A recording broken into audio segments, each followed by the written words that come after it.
Okay, we're live. Welcome, welcome. It is Wednesday. It's Blam Partners Inner Circle. It's Blam Academy. And today I'm delighted to introduce to you somebody you may recognize from a previous interview that we did, which actually went down really well. But Gustaf-Wilhelm Hellstedt. Yeah, but keep it at Gustaf. Should we go to Gustaf? Yeah. We like to call him. It's going to be too complicated. So I'm really excited actually to have Gustaf here in person today, because we've been doing business now for 4 years. 4 years, yeah, and we've never met in person, as Gustaf's kindly come over from his native Sweden to do a bit of business with us. We're spending 2 days together, and so he's kindly agreed. I kind of accosted him this morning and said, would you do an interview? I know my guys would love to find out more. And thank you, mate. Here I am. Here you are. And it's so much fun to see you live, Yeah. in real life. And as you all know, we've done digital for such a long time.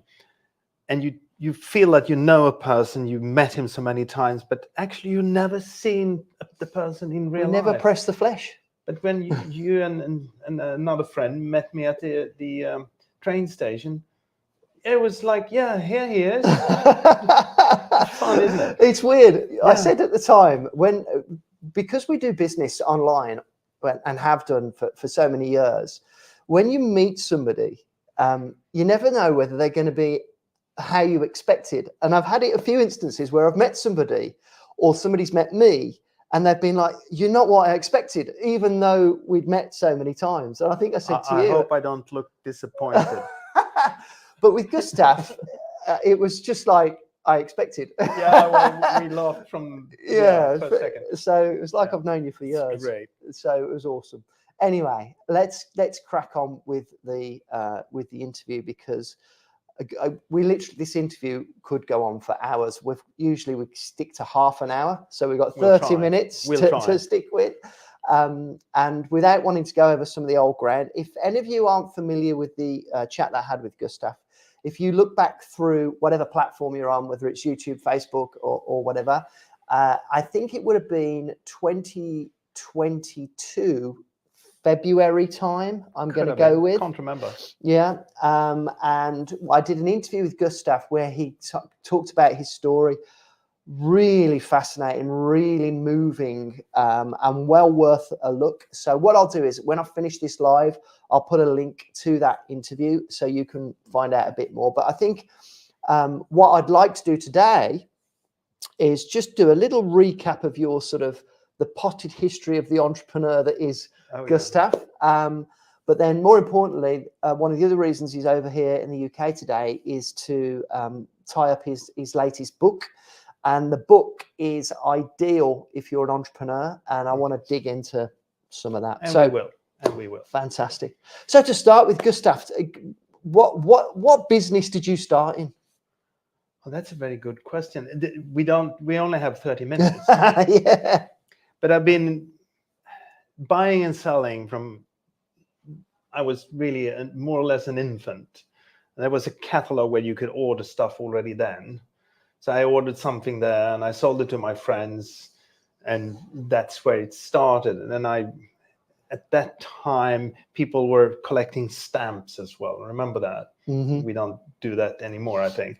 So I used to get home from school early age, dress up in a jacket and a tie, like yay high, and went to a shop to negotiate buying and dealing with my stamp collection. I think they had a laugh in the shop though, but still, it was kind of cute. So I've been doing this all my life. Yeah. And my first real business, I wonder what that was. We took care of everything in a building. I was caretaker. Yeah. I knew absolutely nothing, but I hired everybody, so it did work out well. But through life, I've been everything from a farmer, actually. What did I know? Not much. I'd driven a tractor once when I was 15. Bought an estate for some reason. But how hard can it be? That's what I always ask myself. And you need to be a daredevil. You need to face your fears. We all have fears. We do. And that's actually another book I'm writing about fear. So I've done farming. I've been an art antique dealer. I was wholesales in antiquities with export all over the world, from Brazil to America to UK to rest of Europe. Organized fairs and exhibitions.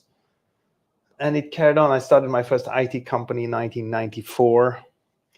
Hopefully you were born. I remember that. A lot of those guys might not be. No, exactly. But yeah, and it's fun because I work with entrepreneurship, and sometimes I've been pitched by a young entrepreneur. He comes with this IT idea, and he looks at me, an old guy, said, "Yeah, maybe I should have somebody else as a mentor." And then I said, "I started my first IT company in 1994, and you weren't even born." So, yeah, I can grasp the ideas. So it's carried on all through my life. I think I get bored. Yeah. When it's rolling, it's no fun anymore. So you like the different. That's why I tried so many different things. I actually and I'm still in civil security. Been doing that for 20 years. Yeah. I started a branch organization, collected all the companies within that field, and we made an organization, and it's still around. And I'm still on the board, which is all wrong to be on the board of directors for so long, but they still want me there. I'm not even connected to a security company today, but they still want me on the board. Yeah. So hopefully I do some good. I don't know. And speaking of doing good, your kind of primary sort of vacation now is helping other entrepreneurs. So you're a coach. I'm a coach. I'm also a business mentor at something called Founder Institute, based in California from the beginning. They have different chapters. They have them here in Sweden and elsewhere. So I'm a business mentor there. I'm also on the jury of something called Venture Cup. Mm-hmm. And that's a competition for business plans. You basically send in your business plan, and we go through it. And at a certain stage, you get in front of a jury, and either we cut you down or cut you loose. Dragon's Den style. It is sort of. Yeah. It's jolly good fun. Yeah. It sounds and like I'm always invited to these pitch competition because I ask the interesting questions or the hard questions. Somebody needs to do that. And I guess so, as a result of your coaching and the kind of work that you do there, in terms of working with startups, etc., you became an author. Well, yeah. Coaching, I coach not only entrepreneurs, I coach leadership, right? So that's where we come into the book part. And my first book was not this one. During COVID, everything kind of died, and I had nothing to do. Other than talk to me on Zoom. Yeah, we did stuff, and of course I did stuff, but a company hired me to help. There was a lot of leaders, CEOs and management that got fired, and they didn't know how to apply for a job.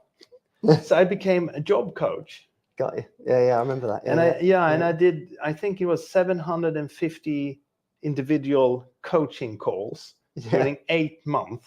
Wow. Do the math, guys. Do the math. And I held 50 2-hour lectures. 2-hour lectures. You know that the audience dies after 20 minutes. Yeah. But I collected so much intel. So after that, I told a friend of mine, I'm thinking writing a book. And she said, well, you have to be a bit special to write a book. And you're dyslexic, Gustav. So now don't do it. So I said, okay. Got pissed off, went home, wrote a book in 4 weeks, 236 pages, self-published in Amazon. So don't tell me I can't do anything. And that's a lesson for you guys. If somebody tells you can't do it, you're going to do it. Yeah, that's part of it. What was that book called? Can you remember? You should have it maybe after this. How to get a job. How to get a job, yeah. I do remember that book, actually. It will be republished later on. Yeah. I had a meeting with a publishing company in London yesterday and the day before. However, then I started thinking what I was doing recently in the autumn and why I do things the way I do it. And it's about leadership. how to get people to come with you on your journey, and how you lead your staff and how you lead yourself, etc. And I started thinking, okay, so I'm trained as an officer in the Swedish Special Forces up in the north of Sweden, subarctic environment, really cold. I actually frozen both my hands and my feet and my face. But I realized that I'm using quite a bit from that training as an officer in the Special Forces, because that's a bit different from everything else. And nothing is really new in leadership. All has been done, but I put it together in a different way. And I found an acronym, CD-MORA. So what does CD-MORA stand for? C is your current situation. You need to be honest and say, this is where we are right now in your business, in your family. You can implement it anywhere. And the D is your desired situation. Where do you want to go? But if you don't have tapped into your motivation for all of this, I'm saying you will not succeed. If you're not motivated and passionate about what you're doing, well, why are you doing it? So current situation, desired situation, motivation. Okay, fine. But what are your obstacles? That's the O. So you need to dig into your obstacles. And from there on, it's logic. You go to your resources. What's your resources? And when you figured all of that out, and this is what I need, this is how I'm going to do it, then you got your actions. It's simple. Really like that. It's logical process. So logical. And I like that a lot. It was silly because I never realized, this is what I do. Oh, it's an acronym. I can use that. CD-MORA. I like that. Even though, if I may joke about it, it sounds like a social disease. But still. Well, you can play on that as well. And I'm entitled to say that because it's mine, okay? You are quite catchy. So the book is called The Kingfish Mindset and the CD-MORA Business Model. So what's the kingfish element? I haven't a clue. I came up with it and I thought, kingfish, it sounds really... It sounds like it's something, a thing. Yeah. Okay. But it's just a thing. A book sells by its title. Brilliant. So let's dissect that a bit. Now, I've got a confession to make. You know this already. I'm confessing to you guys. I got the book way back in September in physical form. It was the manuscript. And like Gustaf, I am dyslexic. For me, reading is painful. I have to listen to everything. So I had to sort of admit to Gustaf today that I didn't read. I skimmed it. I knew that already. He knew that already. But he's told me there's no excuse. I'm a tech entrepreneur. I should just be able to get that thing read to me anyway. And he's absolutely right. So I will make a pledge now. I'm going to get that book read to me. I'm going to test him. There you go. And I like it. And I will I will look forward to that. Now I want to dissect it because this CD-MORA, I think there's you might have something there. I like that. So current situation. So you mentioned something when you said that about being honest about current situation, because particularly as I coach as well. So many people aren't honest. They're never honest about where they really are. Tell me a little bit more about your thoughts on that. Well, after coaching a lot of people, you come to realize that you bunch a lie. But I don't care if you lie to me, but you lie to yourself. And when you're not honest with yourself, when we do this, go deep into what you're going to do, if you're going to do a business and you need to really figure out where are we today, and you start lying to yourself, you're not going to succeed. Because it's based on what? Zero, nothing, zip. So you need to be honest with all of this and really see what is my current situation and take everything into consideration. It could be what family, it could be money, it could be whatever you need to go deep down into it. You got to get that bit right. And I can definitely, as soon as you said it, I thought I could think of so many instances when I'm speaking to people where, they're holding back or there's something they're not telling you. And that honesty at the beginning to understand the starting point is fundamental, isn't it? So then you've got destination. So that's your vision. That's your vision. Massively important part of business. And if you don't have that in place, where is it you really want to go? Yeah. And it needs to be reachable. Yeah. You can have a vision that, I'm going to be whatever, but it needs to be something you can reach. Yeah. I had to put on hold my vision of being king of Mars. Yeah. It's not going to work. You've got to lower those sights. Yeah, the actual attainable vision that you talk about though, and I know that it might change over time as well. Can do, can't it? Well, frequently it does, because when you walk on this path towards your vision, your goals, then all of a sudden you realize, no, we need to take a right turn here, and it changes. But that's okay. Yeah, that's okay. And I think the other thing you said about making it something that's achievable, you've got to believe in it, haven't you? Because this comes to the motivation part. The next bit, the more. If it's not believable for you, it's not going to be believable for anybody else. And the motivation, what's the most important question to ask yourself? Why? Why are you doing this? Why are we sitting here? And when I coach people, I always go deep down in the why. So you give me an answer and I will ask again, why? And we go one layer deeper. Peel the and deeper, onion. and I'm peeling it all the way down. And you're going to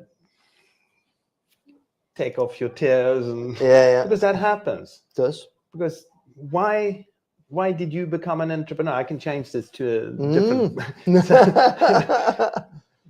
But you need to ask yourself why. So what's your motivation for your destination? And when you have that cleared out in your head, the journey is going to be so much easier and better. Makes all the difference, doesn't it?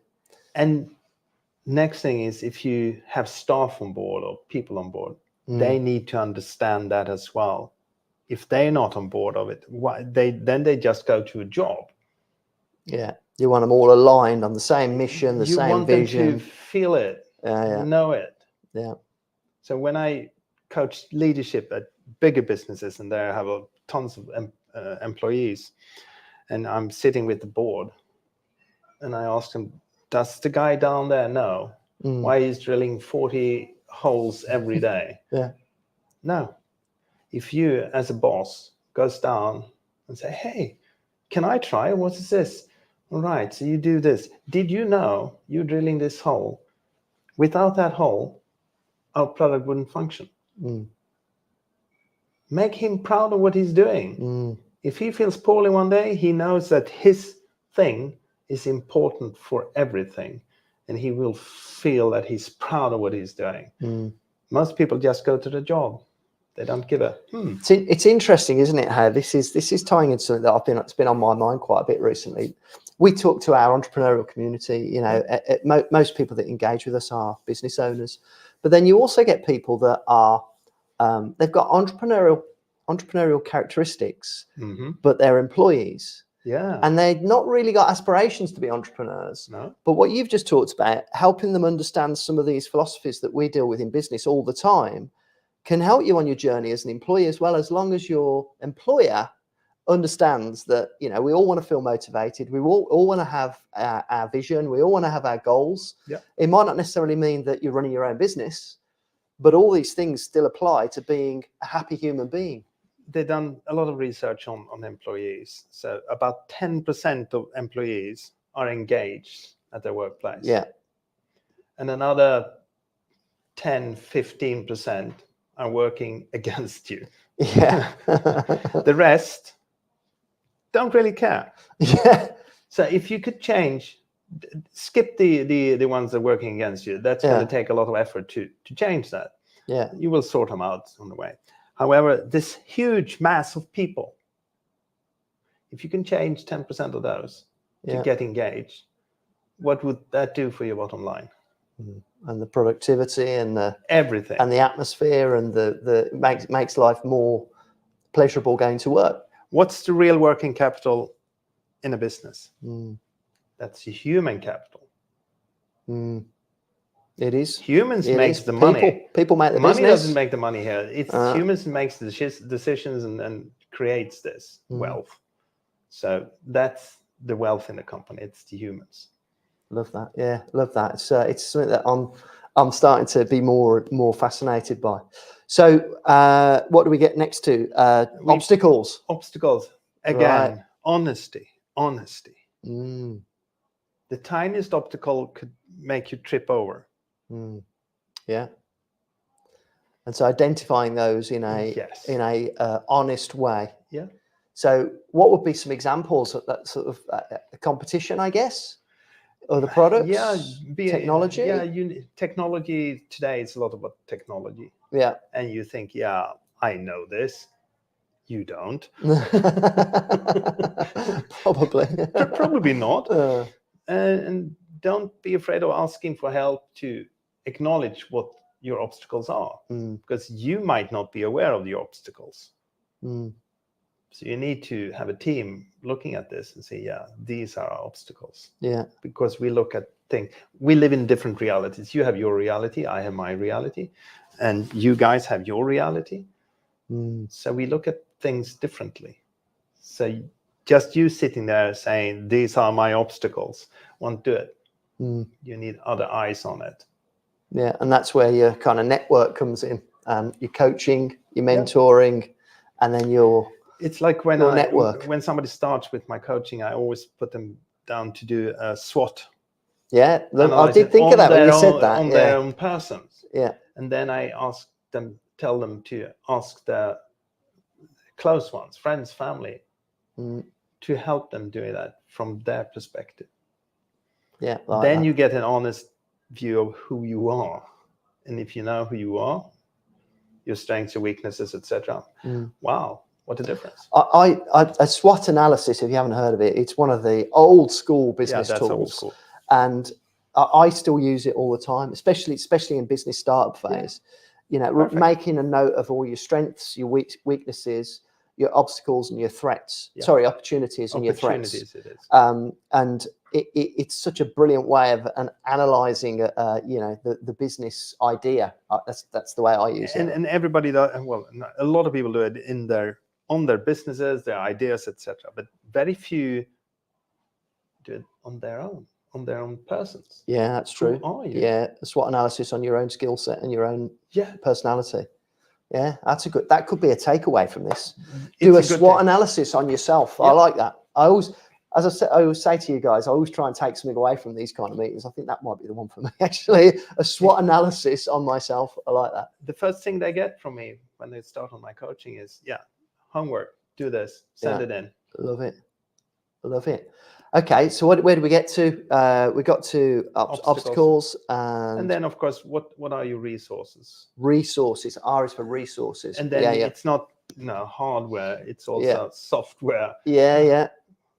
Who's your friend? Who can you ask for help? Don't forget you have a lot of people around you that might have the knowledge that you don't. Nobody has all the knowledge when you start a business. Don't think that you need to know everything.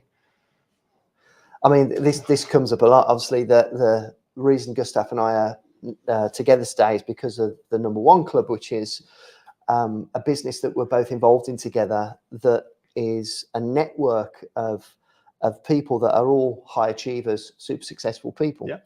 And the reason it's so powerful is because when people that are all of a like mindset get together, amazing things happen.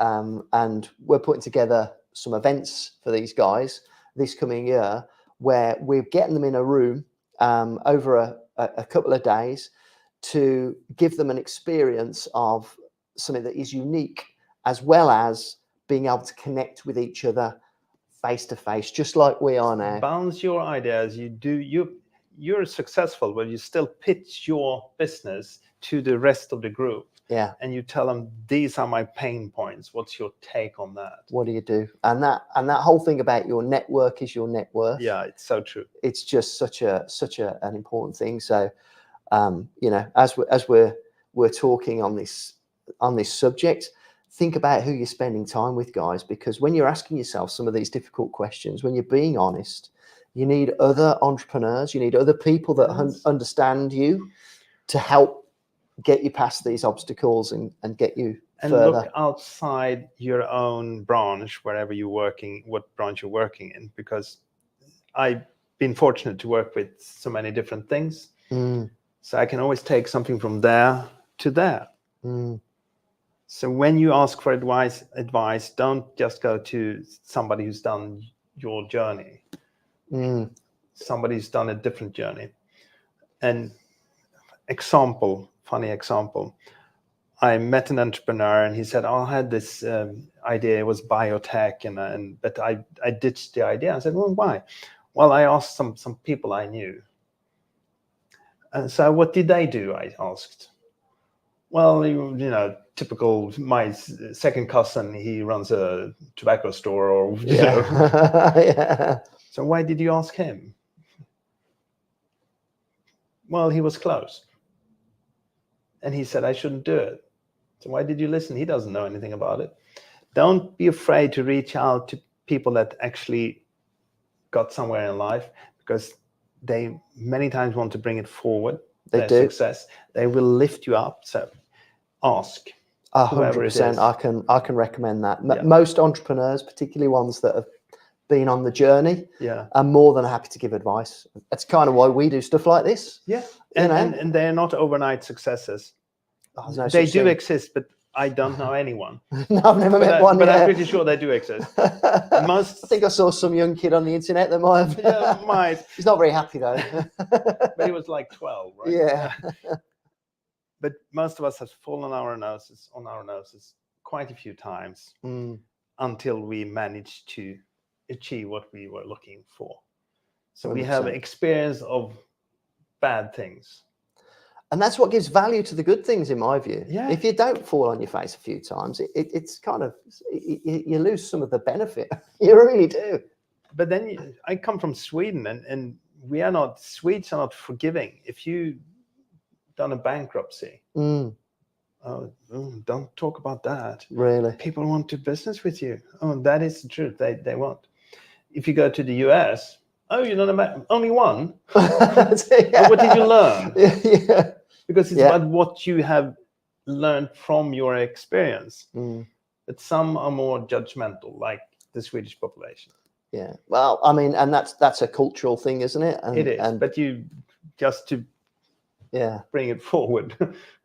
So your resource, your network, your skill set, the people that you know, the people that you could potentially use, is a good one. Then final one, I think this is going to be my favorite, because I really like this, by the way, because you've just set everything up for the final bit, which is action, baby. Yeah. And if you don't take action, nothing will happen. If you can don't sit take there and be action, very proud of your idea, but nothing will happen. And it is so common for people to sit on, do all this work, they spend forever, they're always doing the research, they're always doing the soul search, they're always thinking on it, they're always going to do it next week, they never actually pull the trigger. My ex-father-in-law, he always said that he had this brilliant business idea. And I asked him, what is it? I can't tell you. But I've done all the research. But you know, well, if I tell anyone, they're going to steal it. And he never did anything about it. And when he passed away, I managed to find out what it was, and it was crap. It actually had been done as well. Yeah. But he died being afraid that somebody would steal your idea. I have tons of ideas. I talk about my ideas always. And people say, aren't you afraid you're going to steal it? If somebody steals my idea, they're never going to succeed with it, most likely. And if they do, good on them. I'll have another one tomorrow. Ideas are cheap, aren't they? Yeah. They really are. Action is a commodity that's worth its weight in gold. Yeah, there you go. So we need the action. We do. So many people. I mean, I was in app development for years, still am. And when I was networking back in the days where apps were, you know, everybody really, you know, everybody wanted an app. If I had £1 for every time somebody came to me and said, I've got this brilliant app idea, I need you to sign an NDA. What's going to happen is I'll give you the idea. You go off and develop it and do all the business and the marketing and everything. And I'll give you the idea and we'll go 50-50 on it. Oh God, I had that happen so many times. And I just ended up by saying to people pretty much on default, well done. I've got 1,000 ideas. They're probably better than yours, or some of them Really? might be. Did you say Yeah, that? I did because Cocky I got guy. fed up with it. But the truth is, you've got to put your energy into something, and it's the energy to get that app and all the effort and the development and the things you find out Your you don't know motivation. about. You know, that's the bit that is the bit that's worthwhile. The idea, you know, for every amazing $1 billion app, you know, that the idea is not really that special. It's the actual motivation to take action. I remember those years. I was on the Venture Cup jury at that time as well, and there were no other ideas than apps. One year it was only app ideas. It was so boring. I've got a book recommendation actually, and I have physically read this book, kind of, in that I listened to it and kind of flicked through it, and it's called The $1 Billion App. It's a really good business book, because it talks to you about how a business goes from startup to being $1 billion business, particularly around the sort of Silicon Valley way of doing things, but it uses an app as the vehicle. Loads of brilliant advice in there, not dissimilar to the advice I just gave about, you know, the idea is quite low on the list when it comes to the importance. So you read the book? Kind of, yeah. I read it and listened to it at the same time. And you became a billionaire? I did not become a billionaire. Because you didn't read the whole book. Oh, okay, I get it. That's the reason. Yeah. Coming back to my book, so I'll make a promise here. Mm-hmm.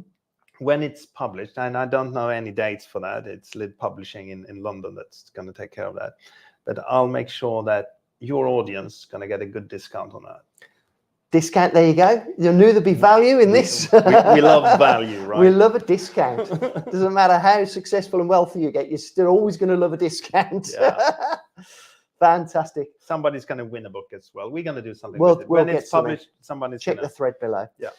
Well, we're about out of time, Gustaf. Yeah, all right. Nice. Absolutely. It's such a pleasure to have you here, mate. And I'm so grateful for you to spend this time with everybody.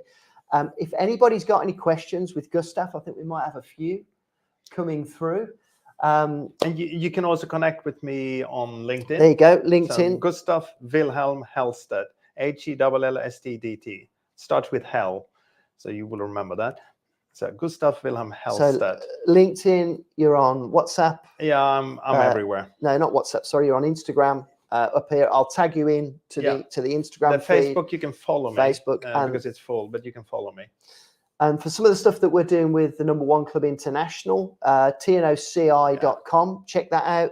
Lots coming through with that this year. And of course, for all you Blam partners, we're an entrepreneurial business. We help entrepreneurs succeed in business with their digital marketing.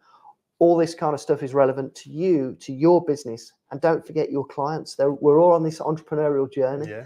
And so get your hands on that book when it comes out. Gustaf, thank you, my friend. Thank you. Thank you, guys. And thank you guys for listening. See you on the next one. Bye. Cheers.